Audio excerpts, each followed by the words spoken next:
Vamos a continuar entonces nuestro estudio en esta pequeña pero tan interesante carta como es la epístola a Tito.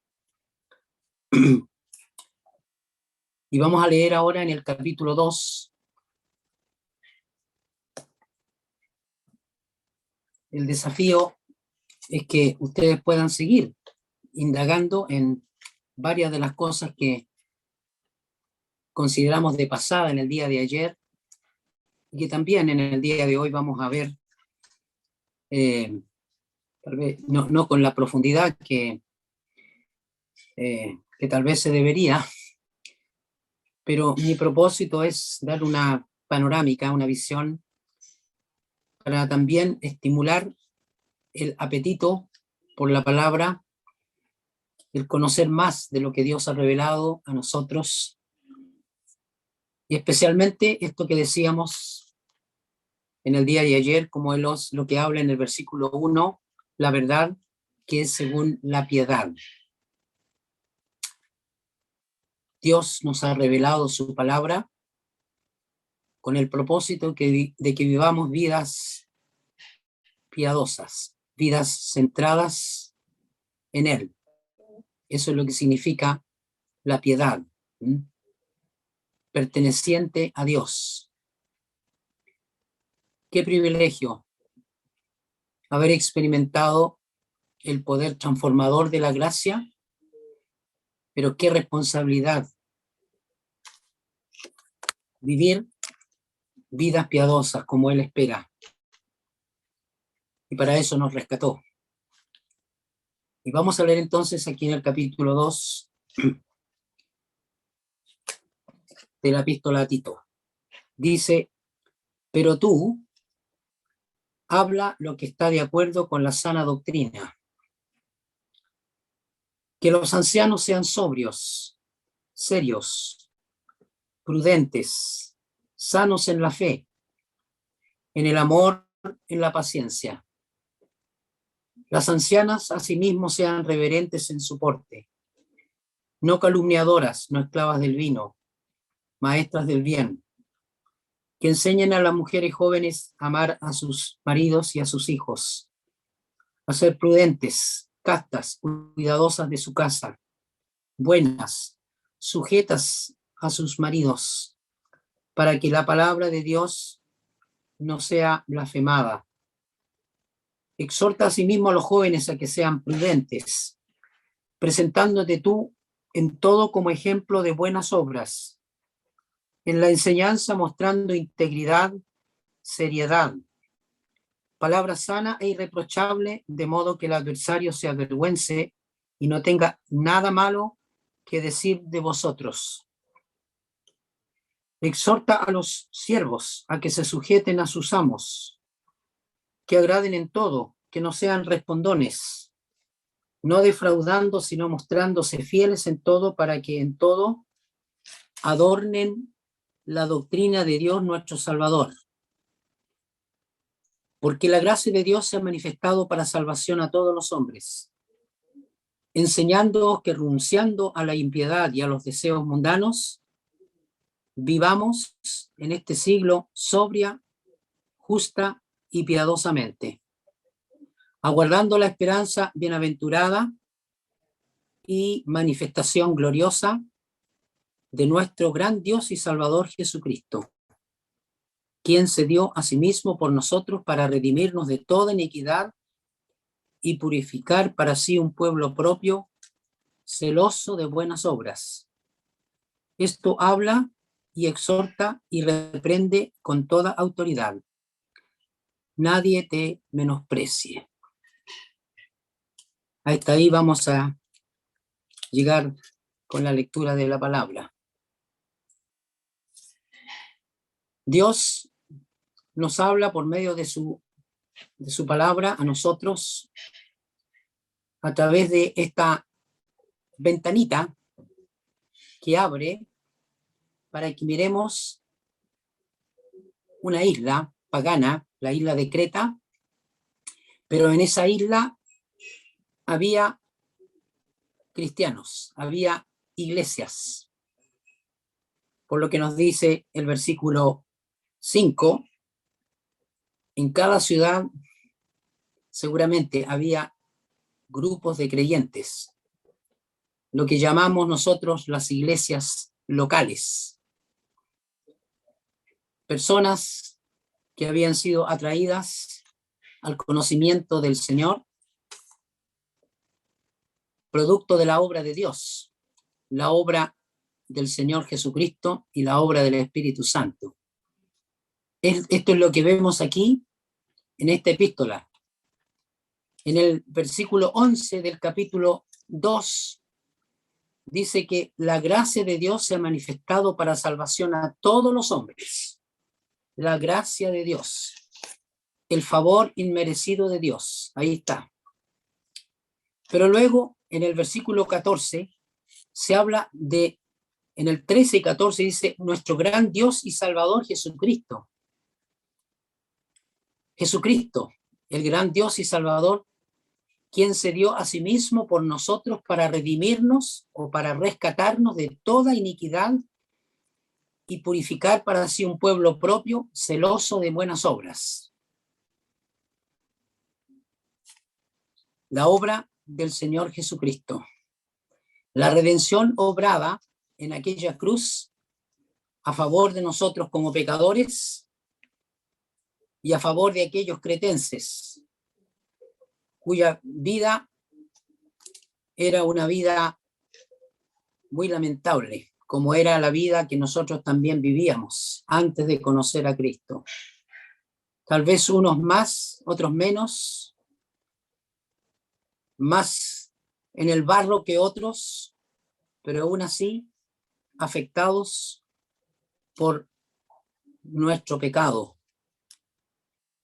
Y luego entonces en el capítulo 3, en el versículo 5, se habla del lavamiento, de la regeneración y la renovación en el Espíritu Santo.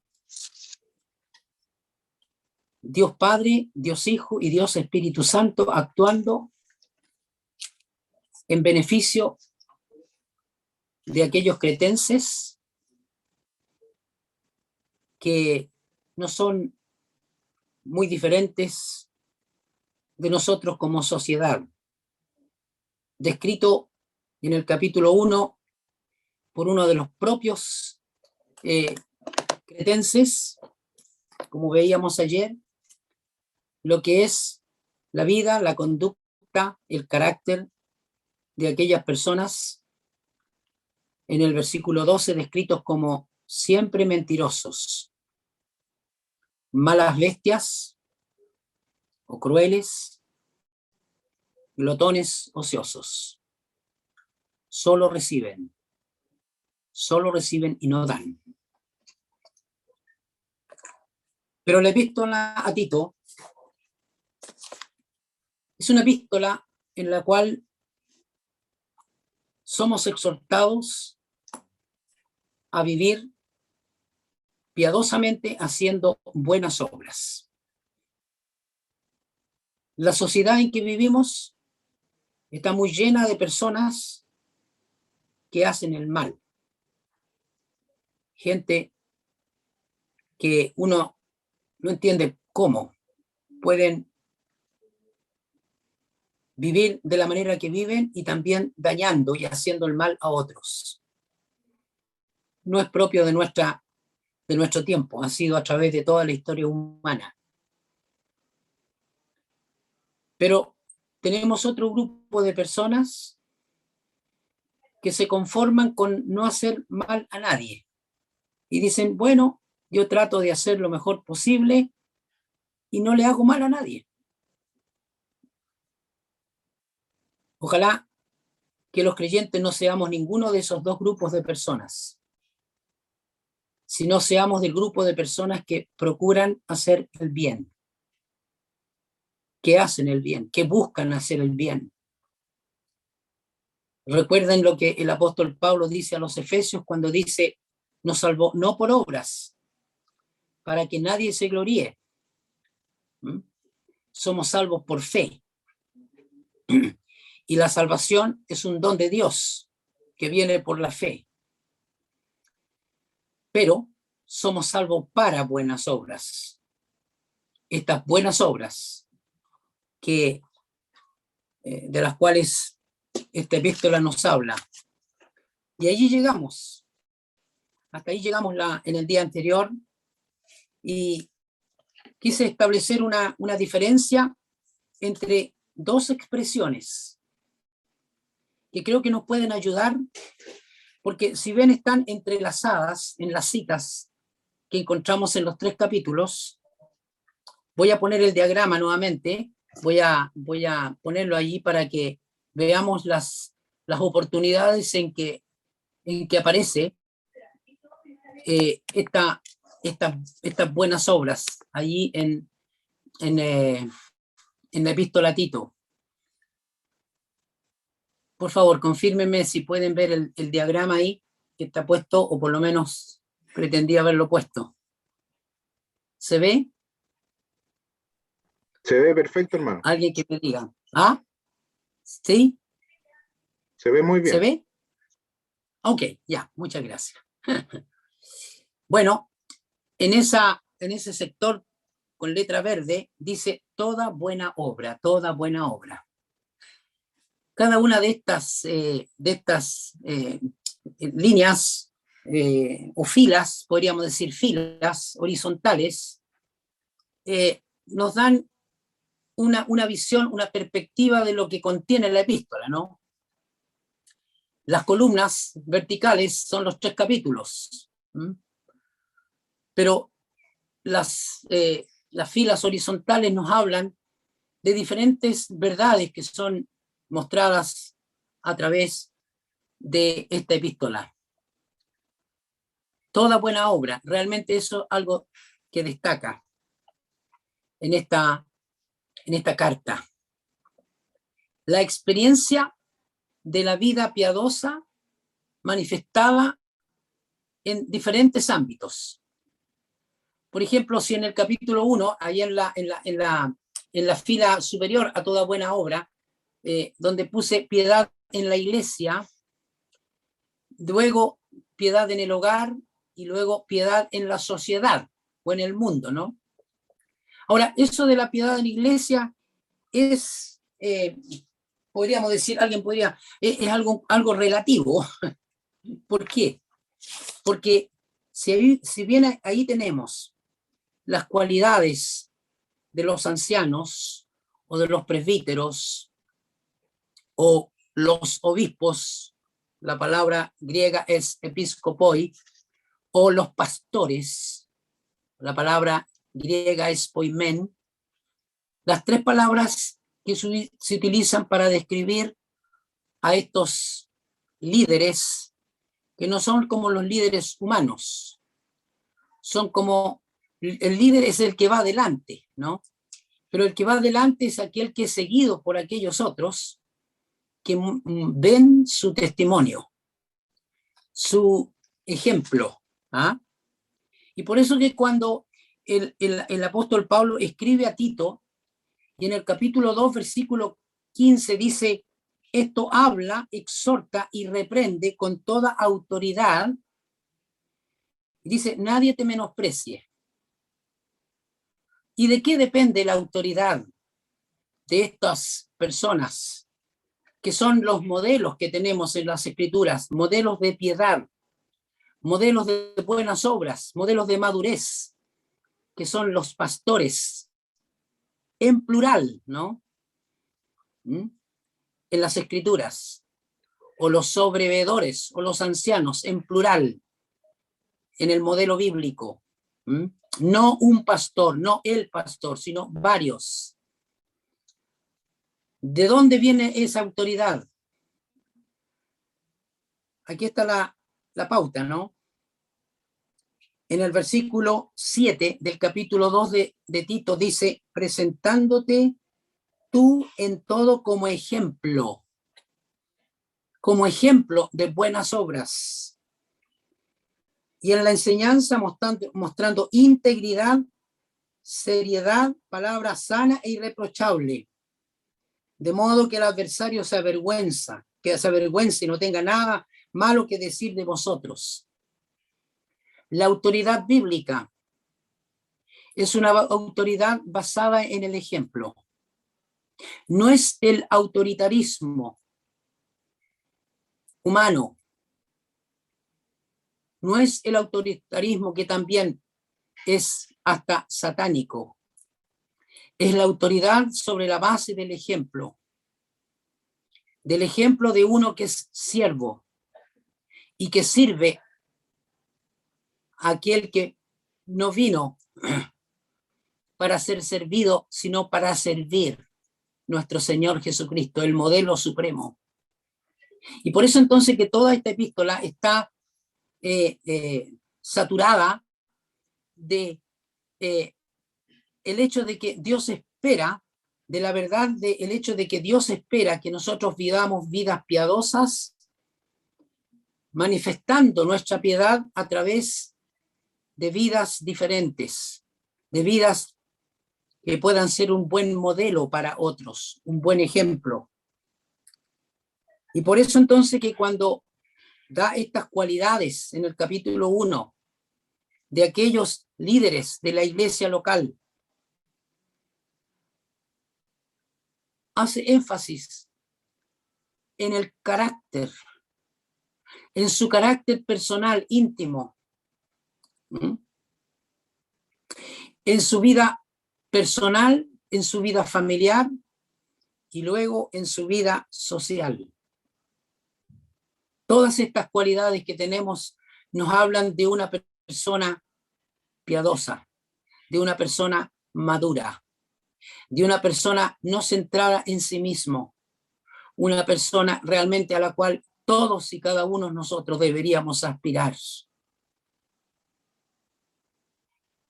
Una vida de servicio, una vida que sea útil al Señor. ¿Cómo nos va a utilizar el Señor a nosotros? Nos va a utilizar en la medida en que podamos actuar consecuentemente con lo que nosotros decimos,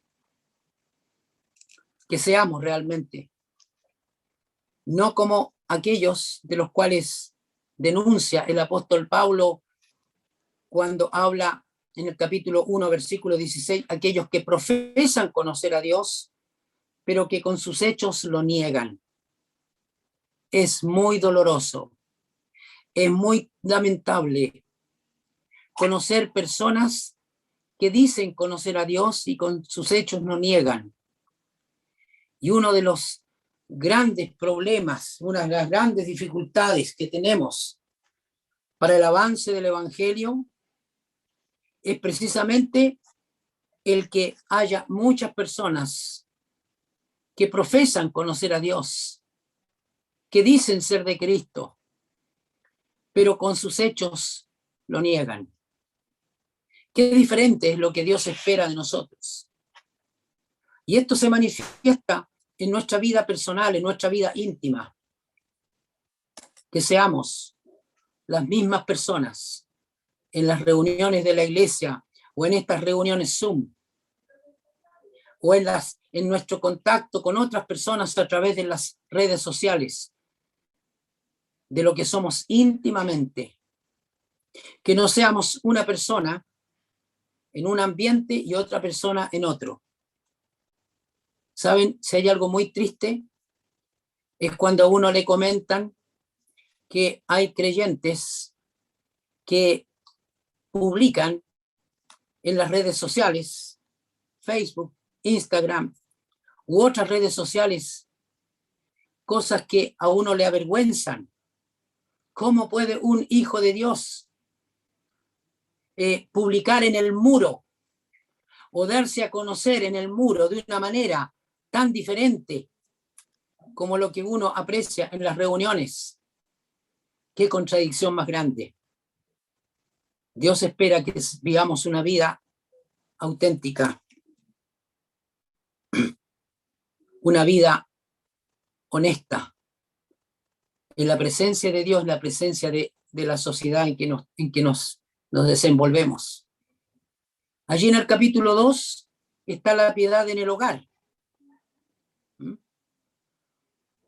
Primero, Tito, un ejemplo viviente. ¿Para qué? Para poder ser una autoridad, para tener autoridad. Es lamentable cuando hay personas que pretenden que hagan otras cosas que uno no hace, que uno no vive.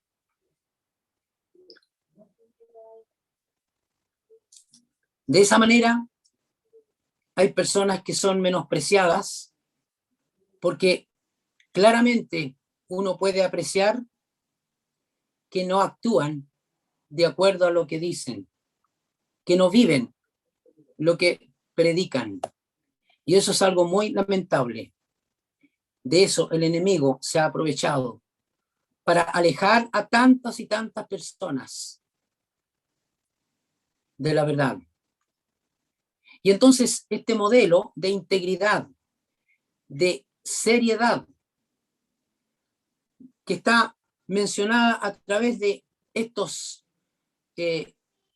diferentes grupos de personas, ¿no? Podríamos decir, 6 grupos de personas mencionadas aquí en el capítulo 2. Bueno, después vamos a ver en el tercer capítulo también la piedad en la sociedad, ¿m? En el mundo en donde nos desenvolvemos. Pero volvamos otra vez a este asunto de las buenas obras. Dejé enunciado estas 2 expresiones, ¿no?, que aparecen en forma intercalada en uno u otros versículos. Una expresión, dije que era la expresión en griego ergon agatón. Y esta expresión nos habla de cómo las buenas obras se desprenden del estado moral del corazón. Del estado en que se encuentra nuestro corazón. Y mire, en el capítulo 1, versículo 8, dice así acerca de estos obispos o ancianos o sobreveedores. Dice, hospedador, dice, pero amante de lo bueno, amante de lo bueno. ¿Qué significa eso? Significa que es una persona que realmente tiene un estado espiritual, un estado moral en su corazón que lo hace amar lo bueno, que le hace desear lo bueno para todos sus hermanos, lo bueno para todos aquellos que pertenecen al pueblo de Dios. Y ojalá sea una cualidad nuestra o que aspiremos a aquello con toda nuestra energía, con toda nuestra disposición. Amante de lo bueno, todo lo que sea bueno.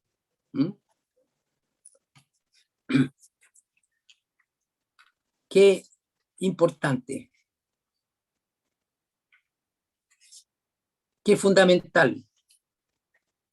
Cuando el apóstol Pablo exhorta a los filipenses, dice en el capítulo 3, versículo 8, por lo demás, hermanos, todo lo que es verdadero, todo lo honesto, todo lo justo, todo lo puro, todo lo amable, todo lo que es de buen nombre, si hay virtud alguna, si hay algo digno de alabanza, en esto pensar.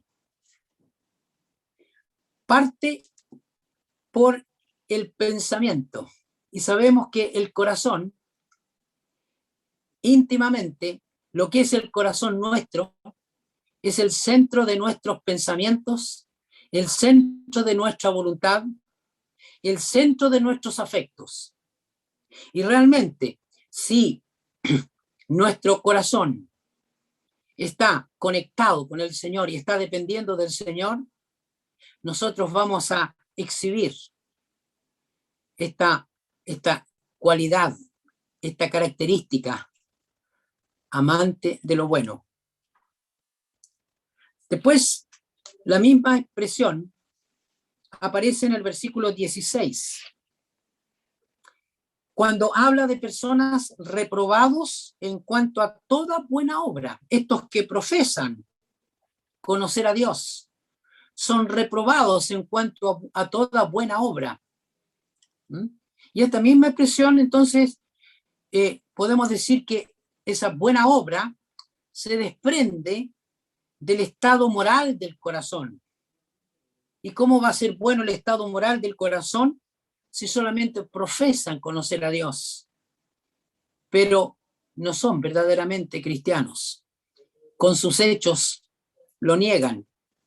Y utiliza una palabra muy fuerte el apóstol cuando describe aquí en el versículo 16 a estas personas abominables y rebeldes, reprobados en cuanto a toda buena obra. Aquí está la palabra, buena obra. ¿Mm? Lo que se desprende del estado moral del corazón. Y luego en el versículo 5 del capítulo 2, vemos esta misma expresión. En el verso 13 es otra la expresión, pero en el versículo 5 del capítulo 2 se habla, voy a leerlo, dice, a ser prudentes, castas, cuidadosas de su casa, buenas, mujeres buenas, sujetas a sus maridos, para que la palabra de Dios no sea blasfemada o no sea difamada. Qué maravilla conocer a una persona que practica la prudencia, la pureza, cuida bien de su casa, que es una persona que a través de su vida, de sus buenas obras, manifiesta el estado moral de su corazón.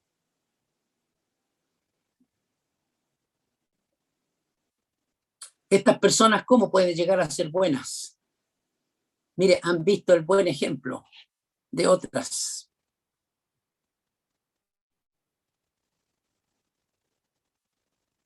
Mujeres que han conocido la práctica de la piedad en otras mujeres que le anteceden, mujeres mayores tal vez. Pero usted dirá, bueno, yo no he tenido ese privilegio. Yo no he visto estos buenos ejemplos. Yo tampoco he sido enseñada.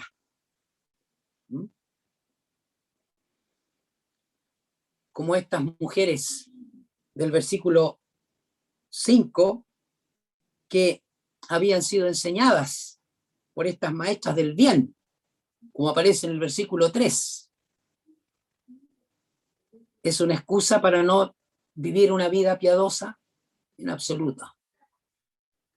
Porque en el Señor tenemos nuestro modelo, hombres y mujeres, que van siendo conformados al carácter de aquel que dio su vida por nosotros, aquel que nos enseñó: aprended de mí, que soy manso y humilde de corazón, y hallaréis descanso para vuestras almas. Aquí habla de estas mujeres buenas.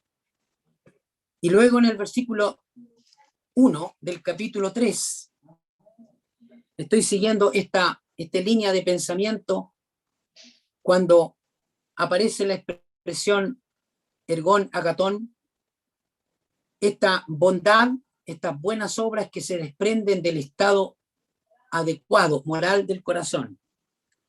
Dice aquí, recuérdales que se sujeten a los gobernantes y autoridades, que obedezcan, que estén dispuestos a toda buena obra. Dispuestos a toda buena obra. Si mi corazón está bien, si está en un buen estado espiritual, me voy a sujetar a los gobernantes, autoridades, voy a obedecer, voy a estar dispuesto a toda buena obra. Este es nuestro desafío.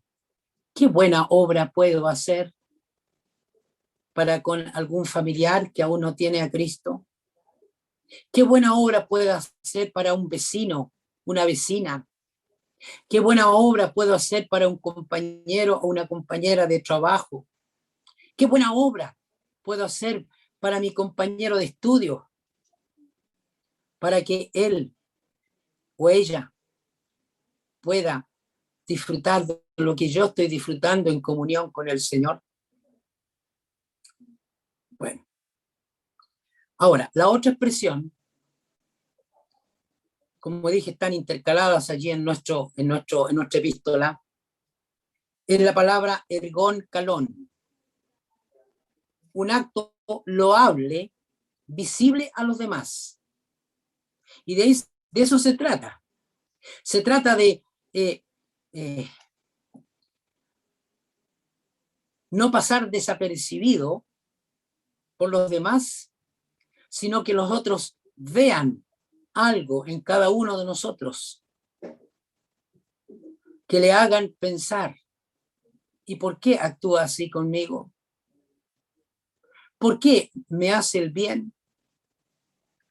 Allí en el versículo 3 del capítulo 2 está esta expresión, volviendo un poquito atrás, cuando dice, las ancianas asimismo sean reverentes en su porte,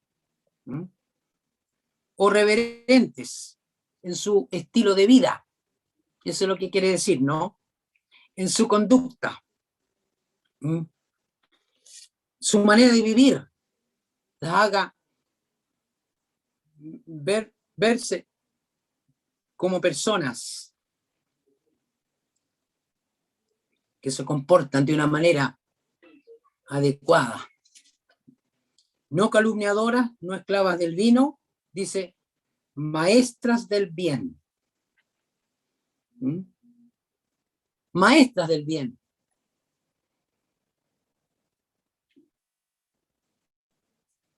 Qué privilegio estar rodeada o rodeado de personas, de mujeres así, que enseñan a hacer el bien a otros, que lo practican.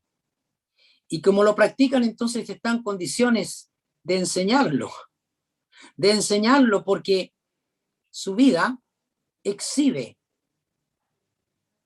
un tipo de vida de la cual los demás aprenden. Estamos en una sociedad donde hay, tristemente, muchos hombres y mujeres maestros del mal. Hay mujeres maestras del mal. Qué lamentable. Pero aquí, el ejemplo de aquellas creyentes convertidas, de aquellas mujeres paganas convertidas en la isla de Creta, son un ejemplo para nosotros. Y en medio de ustedes y de todos los que estamos aquí también habrá mujeres que sean maestras del bien, de las cuales las más jóvenes aprenden una vida piadosa que glorifique al Señor. En el versículo 7 dice, presentándote tú en todo como ejemplo de buenas obras. Entonces, como ejemplo de actos loables, como ejemplo de actos visibles, no para que vean qué tan espiritual soy, no para que vean qué tan maduro soy, no, para que vean lo que Dios puede hacer posible con un pecador perdido o perdida, como usted y yo, que busca el bienestar de los demás, que busca lo mejor para los demás. Eso es un desafío para mí en primer lugar y para cada uno de ustedes, los que han experimentado el poder transformador de la gracia de Dios. En el versículo 14 del capítulo 2 se habla de este pueblo propio. Entonces aquí está la otra expresión, que, como digo, este acto loable. ¿Quién, hablando del Señor Jesús, que se dio a sí mismo por nosotros para redimirnos de toda iniquidad y purificar para sí un pueblo propio. Este pueblo propio que Dios tiene es un pueblo celoso de buenas obras, que procura hacer buenas obras, que procura hacer el bien a los demás, que procura iluminar, dar luz en este mundo de tinieblas y preservar de la corrupción como sal de la tierra. Es la identidad, la esencia del creyente. El Señor dijo, vosotros sois la luz del mundo. La identidad con que nosotros nos manifestamos a este mundo en oscuridad, en tinieblas. Vosotros sois la sal de la tierra. La identidad con que nosotros nos presentamos en medio de una sociedad inmunda, corrupta. Un pueblo propio, celoso de buenas obras. Y vamos ahora al capítulo 3, versículo 8. Dice, palabra fiel es esta. Y en estas cosas quiero que insistas con firmeza, para que los que creen en Dios, entendemos que una mejor traducción sería para que los que creyeron a Dios, para que los que creyeron a Dios procuren ocuparse en buenas obras. Procuren en hacer estos actos loables que sean visibles a otros. ¿Para qué? Para que sean atraídos al conocimiento del Señor. Por eso dice, estas cosas son buenas y útiles a los hombres. Y luego les dice las cosas que debe evitar. Debe procurar ocuparse en buenas obras, pero debe evitar las cuestiones necias y discusiones, porque dice son vanas y sin provecho.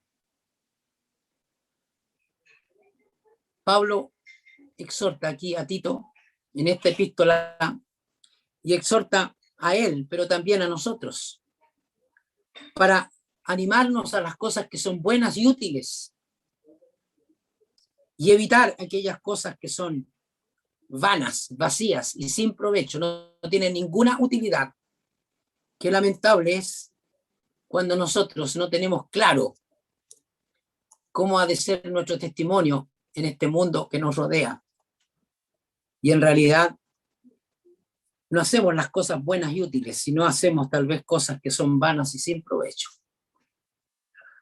Y finalmente en el versículo 14 está la última mención de esta expresión ergón kalón, estos actos loables, visibles a vosotros, y dice, aprendan también los nuestros a ocuparse en buenas obras para los casos de necesidad, para que no sean sin fruto, para que no sean sin fruto.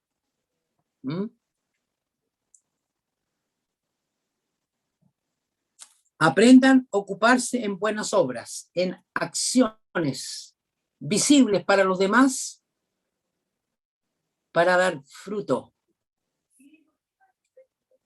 para el Señor. Esta es parte del fruto. Fíjense, en esta epístola nosotros tenemos, si vamos un poquito más arriba, en una línea que está negra, fíjense, en el capítulo 1, Pablo le dice a Tito, corregir lo deficiente, para que corrijan lo deficiente, para que tú corrijas lo que falta. Ahí en el capítulo 1, versículo 5. En el capítulo 2, versículo 10, tenemos la expresión, el propósito de la epístola, el adorno de la doctrina. Literalmente, la cosmética, esa es la palabra, el adorno de la doctrina. ¿Cómo nosotros adornamos la doctrina? A través de una vida piadosa, ¿no es cierto? Mostrando, dice, versículo 10, está hablando de los siervos también, ¿no? No defraudando a sus amos ni a las personas, sino mostrando fieles en todo, para que en todo adornen la doctrina de Dios nuestro Salvador. Qué privilegio, ¿no? Adornar adecuadamente, para que la doctrina, para que la enseñanza, para que la práctica que Dios nos ha revelado en su palabra sea agradable, como el adorno, ¿no es cierto?, resulta agradable ante los demás. ¿Y cómo se genera aquello? A través de la fidelidad, a través de no defraudar a los demás. Y luego en el capítulo 3, versículo 14, donde leímos recién, para que no sean sin fruto. Dios quiere que seamos fructíferos. ¿Mm? La fruta es el resultado, ¿no?, de la planta, ¿no?, que se aprovecha, de aquello, ¿no?, de aquello de lo cual disfrutamos finalmente, después de aquel proceso en que se trabaja para conseguir aquel fruto, aquel resultado final. Dios desea que nosotros seamos personas piadosas. Dios necesita individuos, hombres y mujeres, solteros, casados, viudos, jóvenes, ancianos, padres, madres, piadosos, piadosas, hijos. Se necesitan familias piadosas en un mundo corrupto. Se necesitan buenos ciudadanos que revelen piedad en una sociedad cada vez más y despiadada, y cruel, y mentirosa, y soberbia. Y esto comienza con cada uno de nosotros. Por eso que es un desafío. Por eso que es un desafío para cada uno de nosotros, que busquemos vivir vidas más de acuerdo a lo que el Señor quiere, más de acuerdo a lo que Dios desea y ha revelado.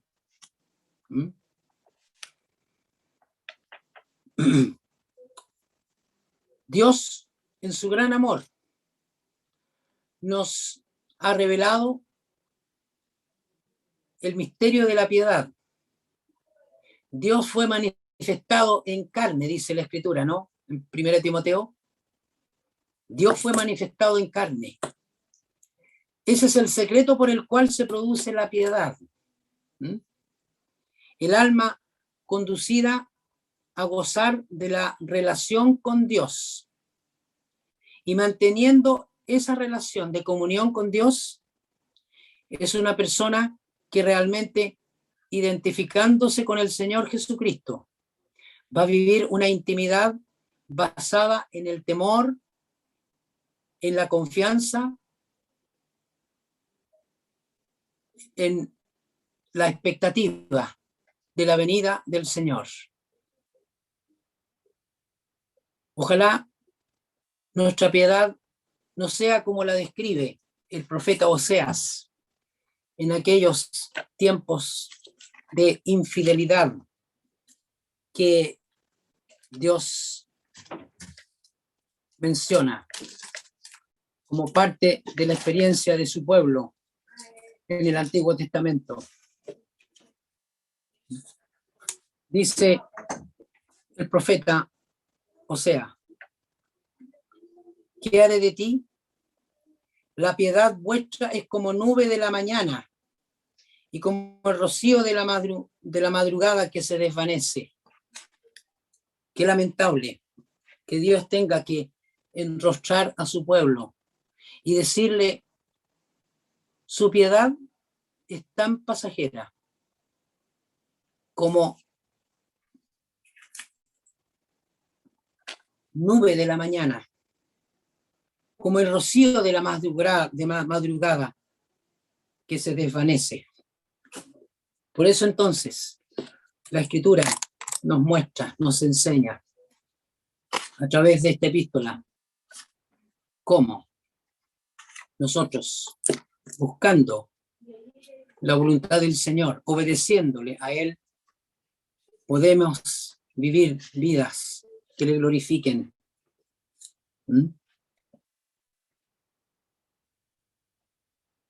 Hermanos, que esto que he compartido con ustedes les sirva a ustedes como me ha servido a mí para meditar en lo profundo de mi corazón lo que el Señor espera de la vida de cada uno de nosotros, que realmente le honremos y le glorifiquemos en todo en nuestra vida hasta que Él venga. Él viene muy pronto. Que realmente Él nos encuentre viviendo vidas que le glorifiquen, vidas piadosas, que nos encuentre haciendo buenas obras, manifestando a otros lo que Él puede hacer con personas tan débiles, tan necesitadas, tan frágiles como nosotros, pero que esperan y que dependen del Señor para glorificarle en su vida.